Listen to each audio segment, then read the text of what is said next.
Well, no. It's interesting. Like, I find this interesting. Society, right? Just society, not sports, but society. We kind of just automatically get, not jealous isn't the right word, but we're skeptical of the kid of the original owner. Right. Are we not? Yeah. It's like second generation. Like, I think there's a large part of society that hates wealth. What? Yeah, Jed York running the team, and then you got the Maras, you got the Rooneys. I mean, Lakers, right? With what's her Jeannie Buss running, the team. But like, I just think in general, and again, if we remove sports, I think in general, like, oh, the boss's kid, right? Like, right.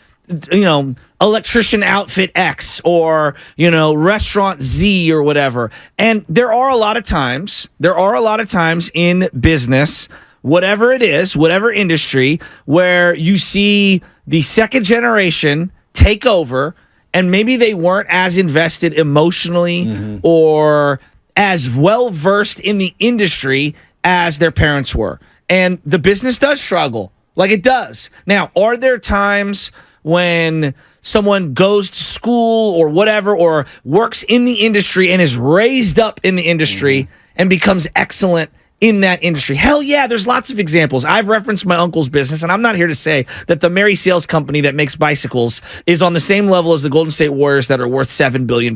No, I'm not. But like, my uncle was raised in the business. He's raising his kid in the business. They both got the proper education. Doesn't mean they're going to be successful, but dude, they know every single part of that business because they started in the warehouse and worked their way into leadership positions. I do feel like Kirk Lacob is getting kind of a bum rap here. Not that he's going to be great. Well, what is the rap on Kirk? We're automatically putting him in the deficit role. Like, right now, if you ask Warrior fans, Kirk Lacob, unqualified. No doubt. Well, how's that? Wait a minute. He's done his duty down in Santa Cruz. But not only that, he's been with the organization since they bought the team. That's what I'm saying. He's learned the family business. That's what I'm saying. So now that he got to sit under Bob Myers and soak up game, and I'm sure he wasn't annoying by doing it. Kirk Lacob's been around everywhere. I see Kirk Lacob literally the Warriors World Tournament, which, by the way, is getting a lot of buzz. And, there's rumors that the last time we played, we didn't bring the best players in 95-7 a game. Well, I would say you had a guy who was 7 feet tall on that team. Bob Big Mel, was the best player at 95-7 a game. He actually played on a college basketball team. Yeah, he's awesome. And he let us down. Anybody better than Big Mel? I highly doubt it here at the station. No. So, but your boy may have to take his GM talents at NBC. And how would 95-7 a game like that? I'll make sure we're to say bracket, and I'll make sure to get their ass kicked. So bring your best play. Anyway, but Kirk Lacob has been around. Kirk Lacob has been around the block. He's been around the block. He's been with this organization. And again, if he has Mike Dunleavy Jr. there, who I trust, I look at Mike Dunleavy Jr. saying, and some people may say nepotism with him because his dad was an NBA lifer, right? I would put it more like, no, it was just ingrained into your soul. Do you know what I'm saying? Yeah, no doubt. So Anthony Slater again writes that Mike Dunleavy Jr. and Kirk Lacob are currently running his show, even as the draft and free agency near. And it doesn't appear to be any urgency to officially announce a front office restructuring. They're taking their time with this. And I like the fact that Joe Lacob has stayed quiet since Bob Myers' presser basically telling everybody that he's leaving, that he's stepping down from the Golden State Warriors. I like the fact that Lacob has become quiet. But it also says Joe Lacob, the ultimate decider, wasn't in town the past week, but indications remain that Dunleavy and Lacob will step into elevated leadership role. So how's their relationship with the players? I think it's pretty good from what I hear, and that's relevant. Kirk and Dunleavy were influential voices in drafting Jordan Poole and giving them that contract extension, that big money contract extension. So is Kirk ready for the job? We will see. Well, there will be a lot of people scoffing and rolling their eyes originally, but you know what? Joe Lacob, as an owner, he's everything that a fan wants, right? Yes. One, he spends money. His bravado. We love that in an owner, right? We love an owner who comes out there saying, hey, no matter what the rules are, the CBA, the tax threshold, we will win. When he said, I'm going to put a banner next to the 74-75 banner, everybody laughed at him because the Warriors had no success. They got it done 4 times. Now, is he the sole reason why? No, they got a player named Stephen Curry. Yes. And I believe the players make everything go. Steph, Dre, Clay, Wiggs, Looney, Poole, all those guys. I would say they have a bigger hand in what. Yeah, like there's a lot that goes into the recipe. But you need an owner who's ready to sign off and say, you know what, let's make these moves. Yes. I'll pay the tax. I agree. How many owners don't want to pay a luxury tax? We're looking at John Fisher getting pony out money for a stadium.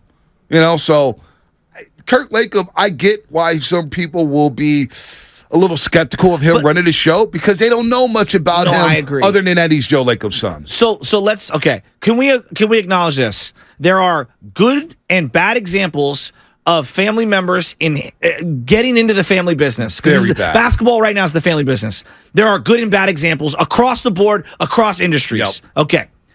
Let's take a step back then. We've removed the family stuff, which I know is part of it, right? People get jobs because someone recommends them. In this case, it happens to be your dad, right? And you get opportunities. You have to make the most of those. If you were looking around the league, we do this in every sport. The Giants hired a guy from the Astros.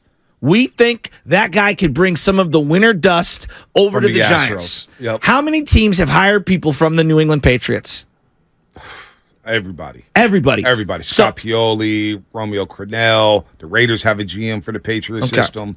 The Texans have a guy from the Patriots. Did they fire that guy from the Texans, by the way? He came for the Patriots or whatever the name is, because we kept linking him and Jimmy Garoppolo Exactly, together. Caserio. Is it Caserio? Yeah, Caserio. Yep. So then I look at it this way. If you were to just say, who are the most successful organizations the last 5 to 10 years in the NBA? The Warriors are in that mix. Yep. Now, whether you want to say it's because of the GM, it doesn't matter. People from outside the Warriors would be trying to poach people from within the Warrior front office because they have winter magic pixie dust. Travis Schlenk. Exactly. Atlanta. So, again, there's a family tie that I cannot overlook. I'm not going to omit that. But you also have to recognize that, like, if you're going to hire from within, from the Warriors, it's not the worst thing in the world because there's probably 15 other teams in the league that would want to take some of the guys from your front office because they know what they're doing. And we need that kind of stability over here. Now, it doesn't guarantee winning, right? No, it does not. Because Min May on YouTube, how many coaches have come from the Warriors? And those coaches haven't really worked out. Now, Mike Brown won Coach of the Year in Sacramento. Yeah, same with the Patriots. But Mike Brown in Sacramento, but Luke Walton's been fired from 2 jobs. Alvin Gentry fired from 2 jobs. Who else got hired from the Willie Green was an assistant in Phoenix before he took the Pelicans job. He's done a good job so far, but they disappointed last season. Patriots, as you mentioned, had all these coaches: Charlie Wise, Bill O'Brien, Joe Judge, Matt Patricia, Romeo Carrill. Bill Walsh's tree, if you just look like the actual winning from some of these guys, like I love Danny Green. I love Danny. Yeah, Mike Holmgren was awesome. Danny Green was good, though. I got to give, I'd say Denny Green, rest in peace, had more success than any of those Patriot coaches. No, that I agree with. But it wasn't like he became the next, top 3 coach in the league is what I'm saying. Like, there's levels to the success. But he was really, I'd say Denny Green was actually really good. Underrated. Very underrated. He didn't get that big one. Mike Holmgren won a Super Bowl, did really well. Yes. Had the Seahawks on the brink of winning a couple Super Bowls. For every one of those, there's like Pete Carroll didn't look so hot, early on. And then look, you're seeing someone in Mike Malone. Mike Malone was on the Kings. They said no. All right? Now look at him. Bill Belichick was on the Browns. Right. And they said no. You know what I mean? So success could come from anywhere, but a lot of the teams want to take what the winning teams are doing and bring them into their organization. So if you're hiring from within, from the Warriors, is it the greatest thing in the world? I don't know. But here's where I'm at with Kirk Lacob.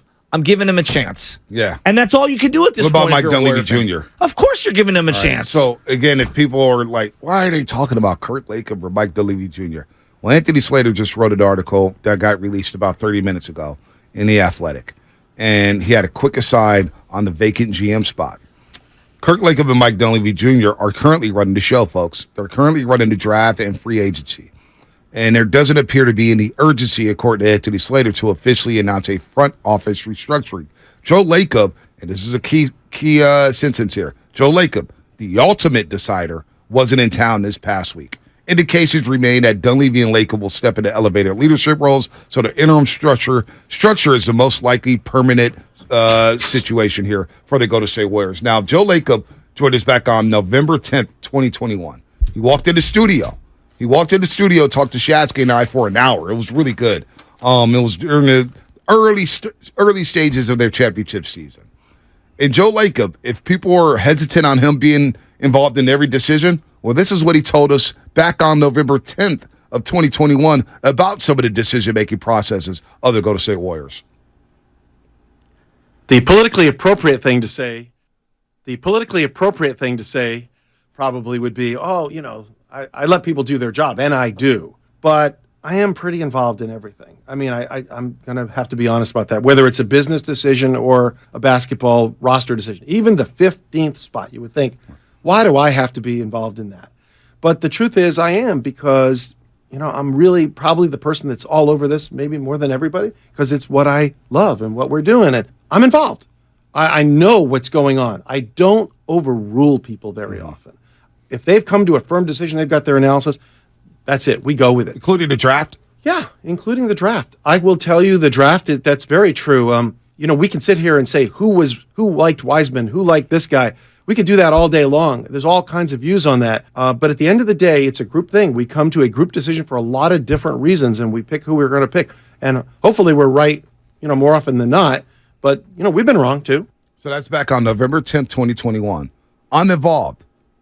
Free agency, business decisions, and even the NBA draft. And does that scare Warrior fans at all? Or are you encouraged that Joe Lacob is involved in the day-to-day operations of the Golden State Warriors? If I ran a business, hell, as an owner, we always put ourselves this spot. Man, what if I owned that team? You would want to be involved. I would be on the field before the game. That's what I'd be in the suite sitting up on the edge of my seat. Bonte has Arthur Blank coming down in the fourth quarter. Oh, my gosh. Are you kidding me?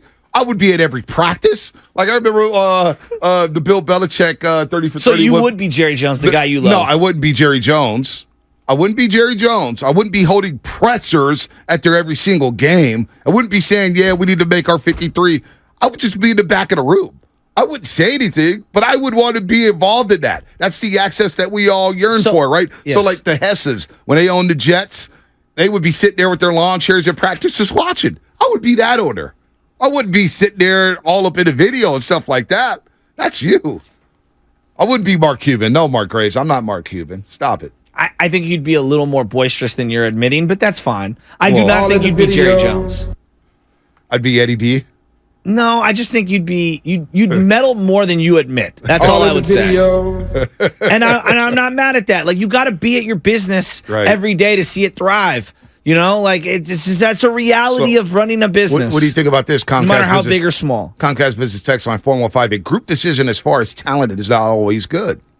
Well, this is what I would say about all decisions in companies. It's never one person deciding on anything. Now, sometimes there are two things could be equal, and you got to lean in a direction, and someone's got to make a decision. Right. That happens a lot. When you succeed, everyone reaps the benefits of it. When you fail, you're an orphan, and you're out on your own on a raft, and everyone's pointing at you. Right? And that's how it works in sports, right? Like right now, Patrick Mahomes, Andy Reid, the GM, their offensive coaches, Bellamy, everybody was getting credit for identifying, developing, and balling out with Patrick Mahomes, right? Right.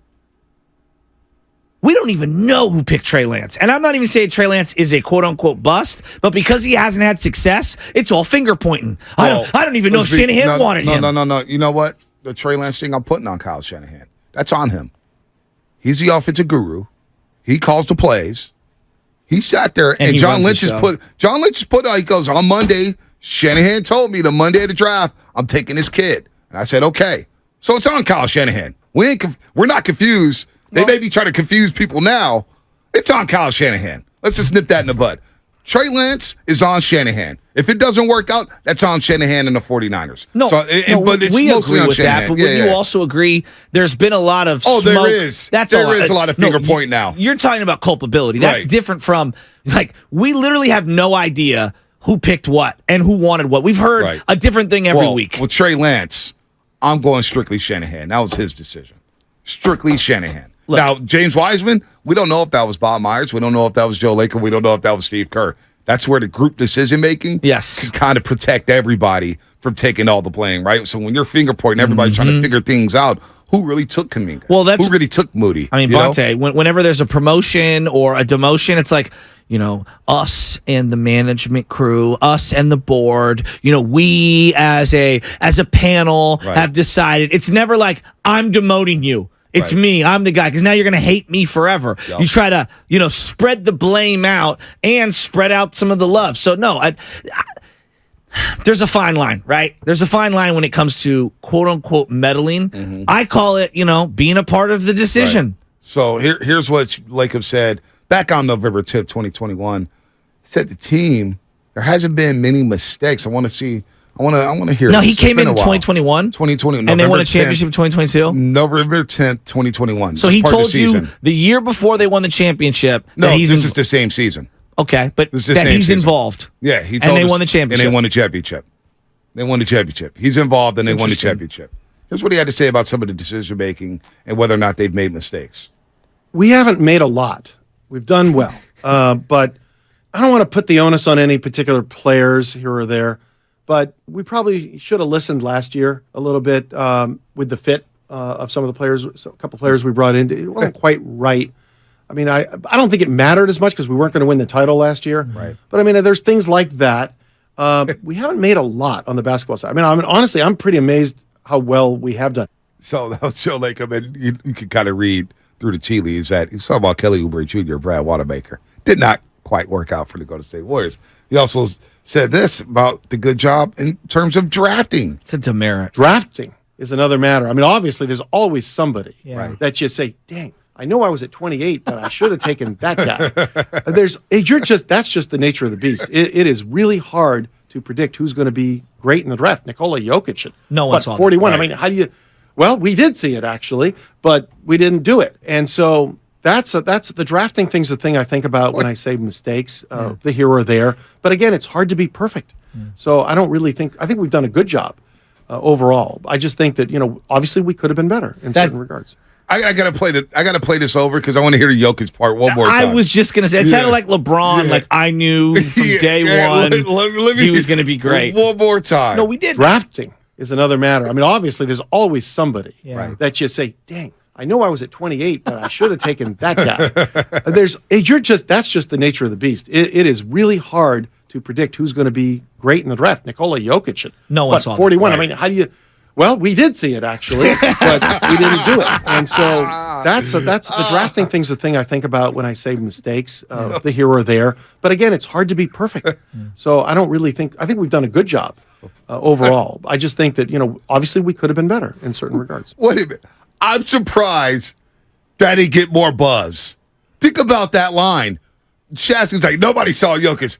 Well, actually, we did see Jokic. We all saw that. You imagine Jokic is picking this system? Now you're telling me there was a chance to get Jokic. That had shades of John Lynch recently saying, "Oh well, we looked at Patrick Mahomes Right. long and hard. Well, Thanks." We're at his But pro we day. knew 5 years later Well- Purdy would be available. Well, John, listen, no, the other part that had me, remember I was fired up about this. I said, why is he speaking? I was so mad that Yeah, he even you were. said something. He goes, well, man, I was at the pro day and I called Kyle and said, maybe we have to reorder our whiteboard here. This guy's, I'm here as a decoy. It's like, wait a minute. How about you just don't say anything? Because now I'm ticked off about the quarterback spot. But just the fact that he said, we all knew Jokic is going to be good. So what year was Jokic drafted? I kind of want to see who they took. Yeah, and no, where they took. I was just, you're reading my mind here, Shasky. You're reading my mind with the Jokic draft. Somebody back there. 2014. 2014. Damn, it's been that long. Been that long. No, wild. I'm looking it up right now. All right, look it up right now. I will. Oh, my All gosh. right. So It was the Wiggins draft. it was the Wiggins back. Jabari Parker. I mean, this is just a all-time. So where did the Warriors pick in this draft? Where did the Warriors pick? I don't even know if they I don't think they didn't have a pick that year because that was not the seeing Jazz it. got their pick at 23. They took Rodney Hood because that was part of the Oh, was the that part of that whole Biedrins deal. Yeah, the Biedrins deal. They had to forfeit their pick. They Yeah. had to get Iguodala in and stuff like that. Yeah. I don't see a pick here. Yeah, they didn't have a pick, but maybe they could have moved up into the draft and selected somebody. Let me give you. This is always a Glenn fun. Robinson the third went right before Jokic in Minnesota. And Jeremy Grant right before him. Wow. Yeah. Spencer Dinwiddie right before him. I mean, This draft wasn't bad. Joe Harris, 33. Kyle Anderson at 30. Josh Hustis, remember him? we actually 29. did know he would be Jokic. Jordan Clarkson, second round. Yeah. God bless him. Adrian Payne, rest in peace, 15 overall. Alfred Payton, 10 overall. Nick Stauskas, big like Clay, shoots like Steph. 8th overall by the Sacramento Kings. Here's another point. Julius Randle, 7 for the Lakers. This is good. Oh yeah. Someone's saying it Dante reminds Exum. them about how Mooch said we did work out Tom Brady. Oh, my and then in the Hall of Fame game, they knew right away they made a mistake. Yeah, Gio Carmazzi, the game was just a little too fast Yeah. in the Hall of You Fame think? game. Played against fourth stringers. One of my Jeez. favorite texters, the 650, Steph's brother and brother-in-law were on the team at one point. Clay's brother was on the team at He's one still point. part of the team. And Kerr's son works for the team, too. Yeah, and Clay's brother still works. He's part of the staff now. And I he believe- works out Jordan Poole before every game. And I believe Johnny West was on the staff. Yes, absolutely. Now, Jerry I don't know West if he is got his job independent of his dad, but his dad was a part of the organization at one point. Right. Dante Exum, 5 overall in that draft. Aaron Gordon, 4 overall. By the way, shout out Aaron Gordon having a monster in game Yeah, he 4 is. down in South Beach, Miami. I just feel like when you say the Lacob name, whether it's It triggers Joe people. or and I It's and I triggering. think it's a little unfair. Like if they would have hired faceless GMX, wouldn't we all be skeptical Yeah. anyway? You know this Lake, Right? Yeah, absolutely. You know the Joe Lacob thing. I said this last week, and I'll say it again. Life after Kevin Durant for Stephen Curry. It felt like Curry needed one more, just one more, and not for us, but the stupid narratives that were out there Yeah. nationally. Like he needs to win without Kevin Durant because there's always this asterisk placed on the 2014-15 finals due to Kyrie and Kevin Love being hurt. I get it. Them being hurt compromised the Cleveland Cavaliers. Warriors win it. Maybe they don't win it. Who knows what happens if they're healthy? We don't know. But it felt like Curry needed that championship last year to finally. Now nobody's saying anything about his legacy. Everything now is bonus, is the cherry on top, icing on the cake. Feels like now after Bob Myers, and Jerry West is long gone, but now life after Bob Myers for the Lacobs. It feels like now for them, they can get one more without Bob Myers. It validates everything. Like Eddie that D they've done. getting the one, not 89, but the one in 94, felt like, it was his championship as much as it was Seaford's, Yeah. whereas the other ones were Walsh's. Yep, exactly. You get where I'm going? Oh, exactly what it is. Exactly what I'm saying. So it feels like now what we see from Lacob from this point on will help determine what his legacy will be amongst the people, amongst Dub Nation, amongst the fans out here saying, like, all right, who is Lacob? If he gets one more, now it validates everything that he's talked about and everything that he said. And that's unfair because 4 banners in the building, he's had a hand in that. Oh, no and Joe doubt. Lacob doesn't deserve that reservation, but in a lot of people's eyes, they will look down at him saying, well, Bob Myers was there, Jerry West was there, Steve Kerr was there, Steph Curry was there. From what he does now, moving on, a lot of people will be looking at Joe Lacob differently depending on what he does and does not do. Well, the one